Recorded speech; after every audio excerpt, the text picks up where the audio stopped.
દેશમાં યુદ્ધની પરિસ્થિતિને લઈને વડોદરાની સયાજી હોસ્પિટલનું તંત્ર સજ્જ બન્યું છે।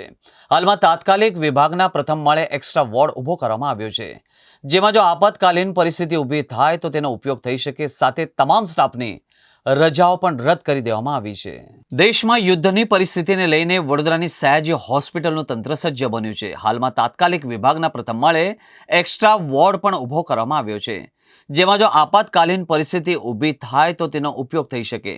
આ સાથે જ તમામ સ્ટાફની રજાઓ રદ કરી દેવામાં આવી છે અને કટોકટીની સ્થિતિમાં ઓક્સિજન પુરવઠો, વીજળી સહિત દવાઓનો જથ્થો પૂરતા પ્રમાણમાં ઉપલબ્ધ રહે એ પ્રકારની વ્યવસ્થા પણ કરવામાં આવી છે। હાલમાં હોસ્પિટલમાં આરએમઓ દ્વારા સતત તમામ વિભાગોની મુલાકાત પણ લેવામાં આવી રહી છે અને નર્સિંગ સ્ટાફને round the clock stand by રહેવા આદેશ પણ કરવામાં આવ્યા છે। ભારત દેશના ઉપર જે યુદ્ધનો હુમલો થવાની સંભાવનાઓ છે કે ભણકારા વાગી રહ્યા છે, એ માટે અમારું હોસ્પિટલ તંત્ર સંપૂર્ણ સજ્જ છે।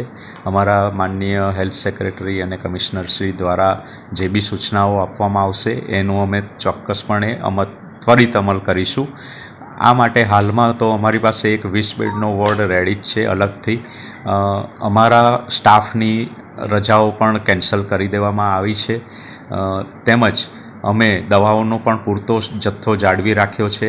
ઓક્સિજનનો પણ અમે એ રીતે જથ્થો જાળવી રાખેલો છે। દવાઓ અને ઓક્સિજન જેમ જરૂર પડશે એમ અમે વધારે પણ સ્ટોક કરી શકીશું એવી અમારી કેપેસિટી છે। વૈકલ્પિક વીજળીના વ્યવસ્થા રૂપે અમે જનરેટર પણ સજ્જ જ રાખ્યા છે, એમાં સંપૂર્ણપણે એની ચકાસણી કરી લેવામાં આવી છે। તેમજ હું જાહેર જનતાને એક અપીલ કરવા માગું છું કે આમાં અમારે બ્લડની પણ ખાસ જરૂર પડશે, તો આપ સૌ રક્તદાન મહાદાનના સંકલ્પને ધ્યાને લઈ રક્તદાન કરો એવી મારી અપીલ છે। અમે જરૂર પડે ખાનગી હોસ્પિટલોને પણ કોન્ટેક્ટ કરી એમને પણ આમાં ઇન્વોલ્વ કરી શકીશું। સાહેબ, રજાઓ પણ રદ કરવામાં? હા, રજાઓ રદ કરવામાં આવી છે। શું તકેદારી લેવામાં આવી રહી છે આપણે? હાલમાં તો અમારું તંત્ર સંપૂર્ણ સજ્જ જ છે અને મેં જણાવ્યું એમ બધી જાતની રીતે અમે ઓલરેડી તૈયારીઓ કરી દીધેલી જ છે।